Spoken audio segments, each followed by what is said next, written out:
dan bersyukur sesama kita membantu. Kenapa? Karena Pastor teringat itu sekitar 6 tahun yang lalu. Bahkan tokonya pun belum di sini, masih yang kecil. Itu pertama kali kita membangun yayasan, ya, dan betul-betul kita tidak memiliki uang, tetapi iman saja. Nah, pengambilan kita waktu itu cukup banyak, ya. Sini dekat-dekat, kau Edi. Sampai kami invoice itu berbulan-bulan loh. Nah, Katolik, Kristen, dan dalam kisah-kisah kami melayani banyak dari Muslim, dari Buddhis yang betul-betul menjadi perpanjangan tangan kasih Tuhan menolong. Nah, biasanya orang kalau ambil invoice di toko itu maksimal berapa lama? 2 minggu. Kalau cincai 1 bulan itu paling sudah cincai sudah. Paling cincai. Saya ingat loh, sampai kita pernah nunggak 6 bulan. Betul apa enggak? Coba cerita loh, coba Ya. pemirsa. Betul. Ya. Ya, kita kasih aja dan percaya saja sama Tuhan. 6 bulan kita masih minta kadang-kadang semen apa dikasih. Coba cerita apa alasannya sampai bersedia membantu yayasan yang kita rintis waktu itu. Karena modal kepercayaan aja kok. Percaya sama Koko ya kita kasih aja. Sebelumnya kami tidak mengenal ya. Tidak saling kenal. Nah, saya mau cerita ini sebuah pelajaran kehidupannya. Bahkan orang-orang yang saya kenal, yang orang-orang yang sebetulnya punya potensi membantu, itu justru seolah-olah menjauh. Tapi di sinilah kita bisa melihat karya Tuhan tidak dibatasi oleh logika dan pikiran kita. Dan hari ini apa yang ditabur orang itu dia tuai. Lihatlah tokonya, coba ini tokonya kan diberkati banget loh tokonya. Wih, Kecil ya. ya, dulu tokonya kecil, sekarang sudah besar dan nanti akan pasti punya gudang sendiri. Amin. Amin. Nah, jadi itu kisah bahwa kalau saudara-saudara hari ini merintis sesuatu, usaha kah, pelayanan kah, pekerjaan kah, jangan putus asa, tetap percaya dan berdoa.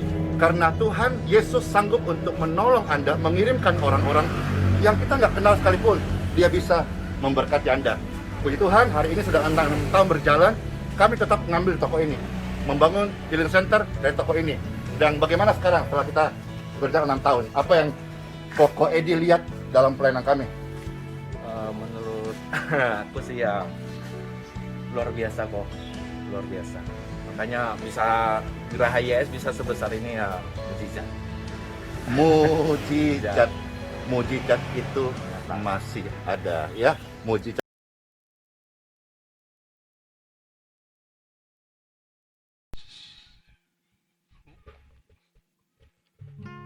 Haleluya. Selamat datang di channel Dia Apostel, saudara sekalian. Semoga Anda semua dalam keadaan sehat dan diberkati Tuhan. Apapun keadaan Anda hari ini, tetaplah bersemangat dan tetap percaya bahwa ada jalan keluar dari Tuhan Yesus buat kita semua. Sobat sekalian, video kali ini masih seputar video reaksi atas video yang diunggah oleh Pastor Andi Simon dan timnya.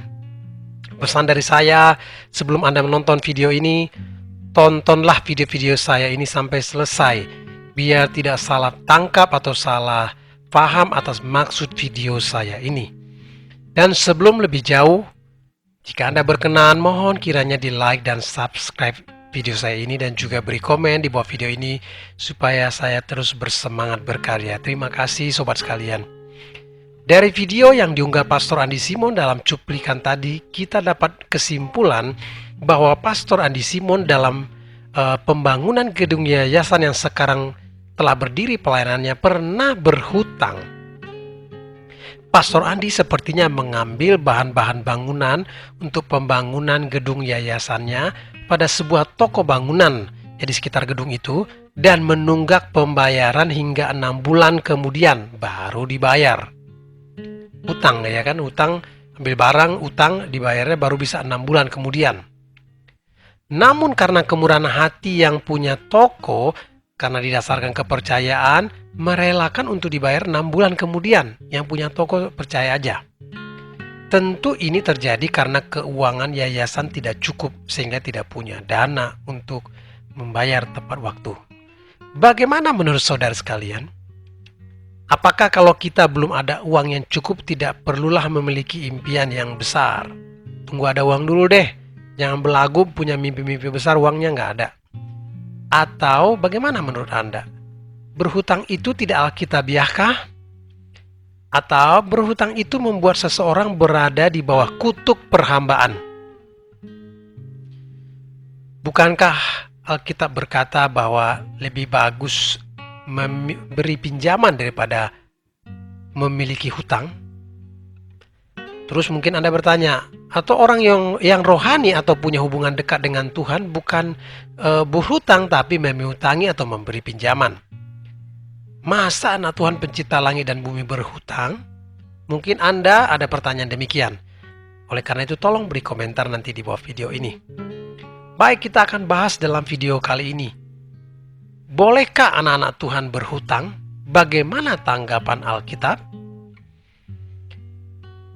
Ada dua jenis hutang menurut saya. Yang pertama, hutang untuk konsumsi. Yaitu misalnya Anda mau beli handphone terbaru dengan hutang atau kredit.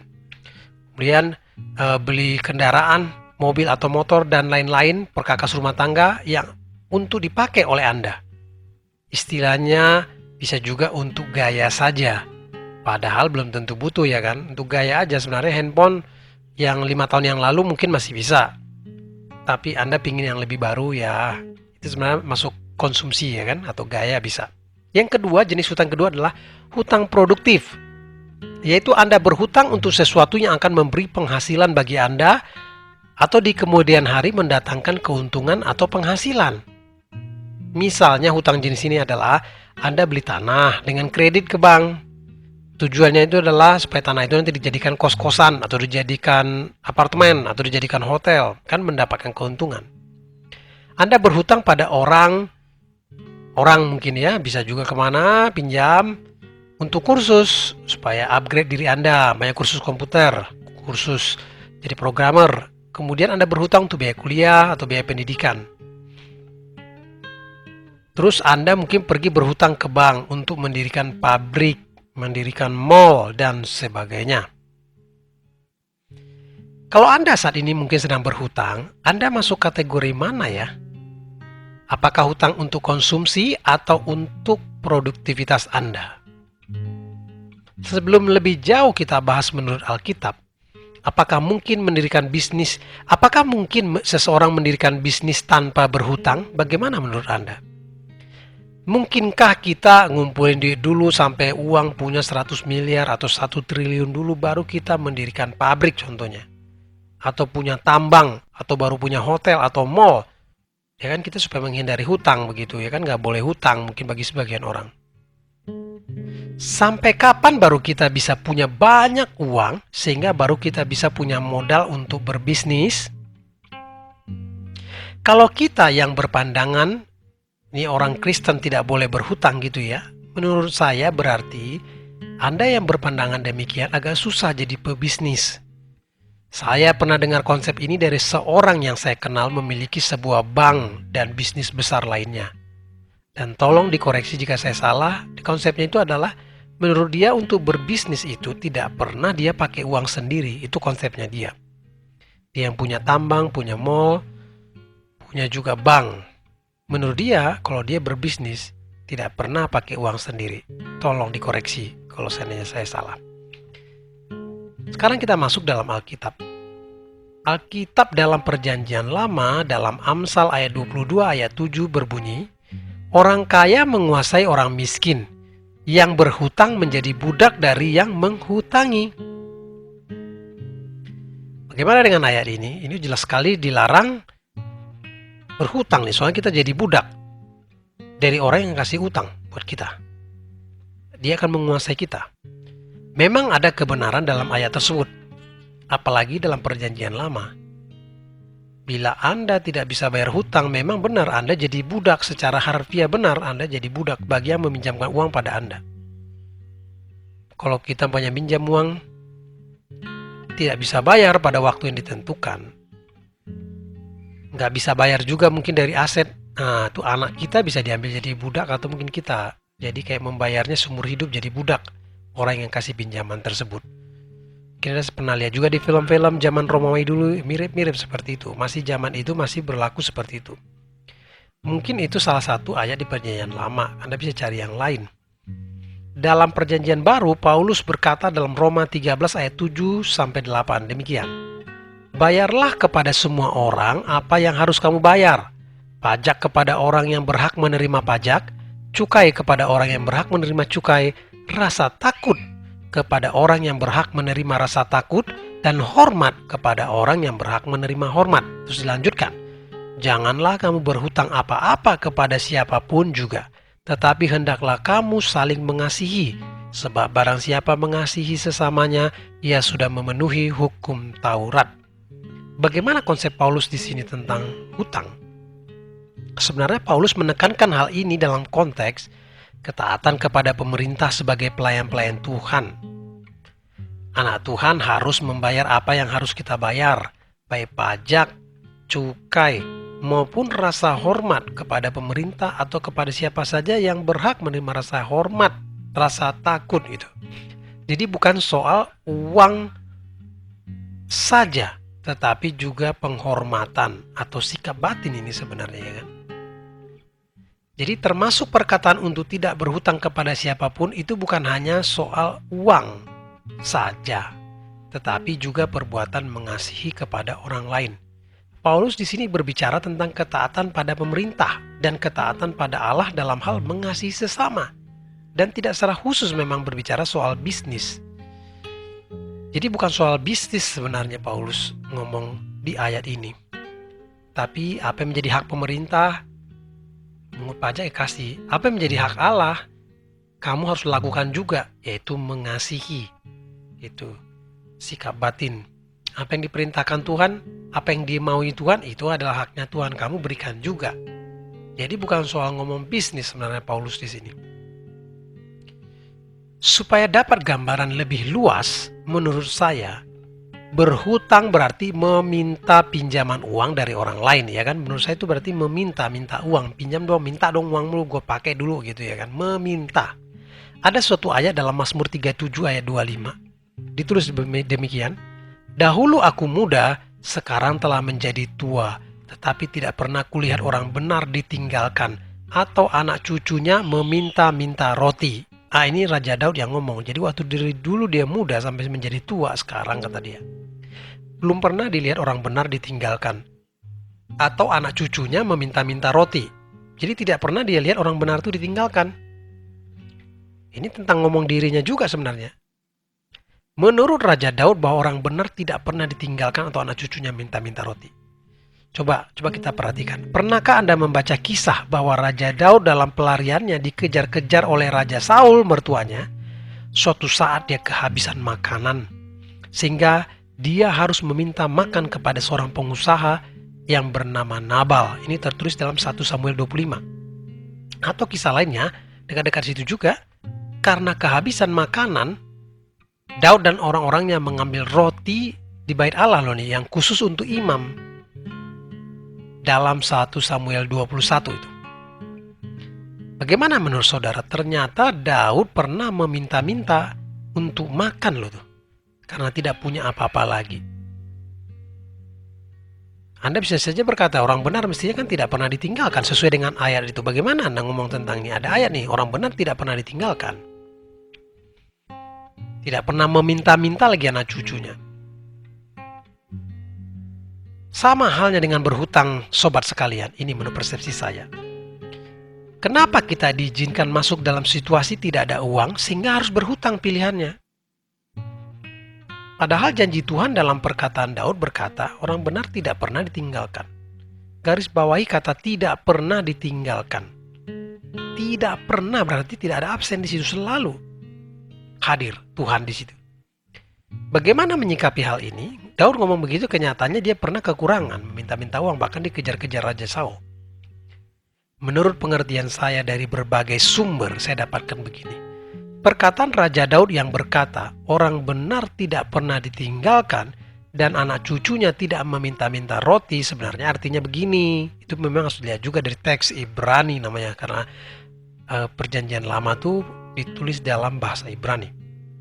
Memiliki arti begini, Sesuai dengan konsep orang Yahudi pada waktu itu, orang benar itu artinya tidak terus-menerus ditinggalkan. Sekali lagi, orang benar itu tidak terus-menerus ditinggalkan, itu artinya. Jadi Daud waktu ngomong, loh dia kan pernah minta-minta roti.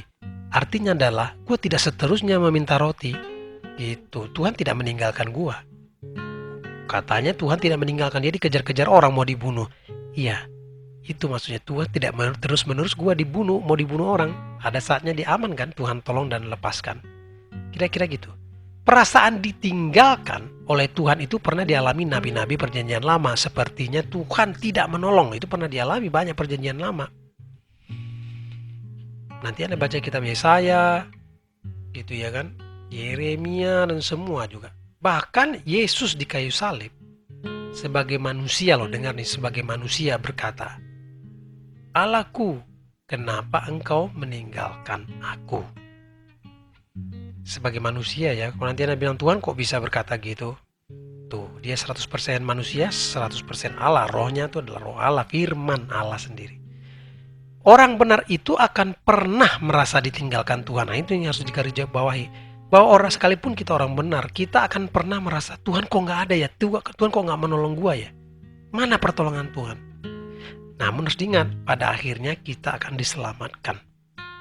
Dengan demikian bukan berarti orang benar tidak pernah meminta-minta. Kita bisa saja akan suatu saat minta tolong dong bro, minta tolong dong bantu gua. Gitu. Kita akan pernah meminta dalam hidup ini. Sekalipun kita adalah orang benar yang akan diselamatkan. Tetapi tidak berarti tidak terus-menerus meminta dari lahir sampai kamu mati, sampai tua nanti, tua dan mati. Minta uang terus sama orang, mengemis terus. Nah, itu yang Tuhan tidak suka, berarti tidak cocok ayat ini buat kamu. Tuh, bukan berarti juga kita tidak pernah berhutang. Ini juga mau kita bahas tadi. Jadi sama itu bukan berarti kita tidak pernah berhutang juga, namun tidak terus-menerus berhutang. Jadi ada saatnya bisa aja kita belilah, Anda mungkin pingin mobil harga 500 juta. Sekarang duit Anda nggak ada 500 juta atau kayak Fortuner ingin Anda beli. Tapi Anda pingin, itu namanya hutang konsumsi. Ya sebenarnya Tuhan agak keberatan dengan itu, tapi ya sudah Anda pingin. Ya kan itu Anda tidak terus-menerus berhutang, nanti selama 5 tahun selesai. Gitu. Yang penting tidak terus-menerus berhutang. Sekali lagi, jika hutang Anda adalah hutang produktif, yaitu suatu saat akan menghasilkan penghasilan bagi Anda, dengan perhitungan yang tepat, tentu boleh Anda lakukan. Dan Alkitab menyuruh Anda tidak boleh berhutang kepada siapapun, artinya Anda harus membayar hutang Anda pada akhirnya, bukannya kabur tanpa ada tanggung jawab. Sekali lagi, jika hutang Anda adalah hutang produktif yang suatu saat akan menghasilkan bagi Anda, dengan perhitungan yang tepat tentu boleh Anda lakukan. Dan Alkitab menyuruh Anda tidak boleh berhutang kepada siapapun, berarti Anda harus membayar hutang Anda pada akhirnya. Bukannya kabur tanpa ada tanggung jawab. Kita harus hidup bertanggung jawab. Memberikan apa yang menjadi hak orang lain, itu maksudnya tadi itu kata Anda harus membayar hutang Anda itu kan pada Roma 13 tadi, itu yang perkataan Paulus. Ada hutang kepada negara pajak, Anda harus bayar. Ada hutang rasa takut kepada orang, Anda harus bisa memberikan rasa takut kepada orang yang harus diberi rasa takut seperti pemerintah. Rasa hormat juga pada orang, Anda harus memberi rasa hormat karena dia pantas menerimanya. Termasuk hutang-hutang yang lain, itu maksudnya Tuhan. Anda kayaknya kurang mengasihi pada orang lain, Anda berhutang. Anda harus membayar hutang Anda itu. Kalau Anda menerima Yesus, Anda harus mengasihi. Itu maksudnya. Tuhan mengerti situasi bisnis dan keuangan di bumi ini. Sehingga bukanlah Tuhan akan mencap Anda berdosa karena Anda berhutang untuk bangun pabrik. Ya, contohnya Anda mau bangun pabrik, gimana mungkin terkumpul bisa uang Anda 100 miliar. Partnership pun sama orang, duitnya berapa sih? Anda masing-masing kasih, Anda punya modal 1 miliar bikin PT, teman Anda 2 miliar mungkin. Sisanya kan Anda akan cari dari investor, utang juga tuh, atau dari bank gitu. Atau Anda berhutang untuk beli mobil untuk konsumsi. Tidak dosa sebenarnya. Yang berdosa adalah jika Anda tidak hidup bertanggung jawab itu nih. Yang bikin dosa adalah jika Anda hidup tidak bertanggung jawab. Artinya Anda sebenarnya tidak punya kemampuan membayar, namun Anda berhutang. Sehingga Anda tidak bisa membayar, rugi semua orang. Itu sebenarnya Anda termasuk berdosa. Atau Anda memang sengaja tidak mau bayar hutang. Nah itu tuh, Anda sebenarnya berhutang nih. Anda berhutang. Anda sebenarnya bisa bayar, tapi Anda sengaja tidak mau bayar hutang Anda. Itu dosa Anda. Idealnya hutang kita itu hendaknya untuk hutang produktif saja, yaitu kita hutang memang untuk supaya nanti menghasilkan lebih banyak lagi, dan bukan hutang untuk konsumsi. Tapi sekali lagi semua tergantung Anda. Yang penting Anda kelola dengan baik, Anda hidup bertanggung jawab. Belajarlah untuk membayar semua hutang-hutang Anda. Kalaupun Anda hari ini dalam keadaan meminta-minta, yaitu Anda meminta hutang, meminta pinjaman uang, atau Anda meminta-minta makanan atau roti sekalipun saat ini, ingatlah orang benar itu tidak pernah ditinggalkan. Artinya tidak terus-menerus akan meminta-minta, tidak terus-menerus akan meminjam uang. Ada saatnya saudara akan bangkit, malah saudara yang akan memberi pinjaman. Itulah maunya Tuhan. Anda bangkit dari meminta, suatu saat Anda harus menjadi orang yang memberi pinjaman, apalagi memberi sesuatu kepada orang lain, yang berdaya guna kepada orang lain. Kiranya video ini bermanfaat untuk Anda semua. Tuhan Yesus memberkati.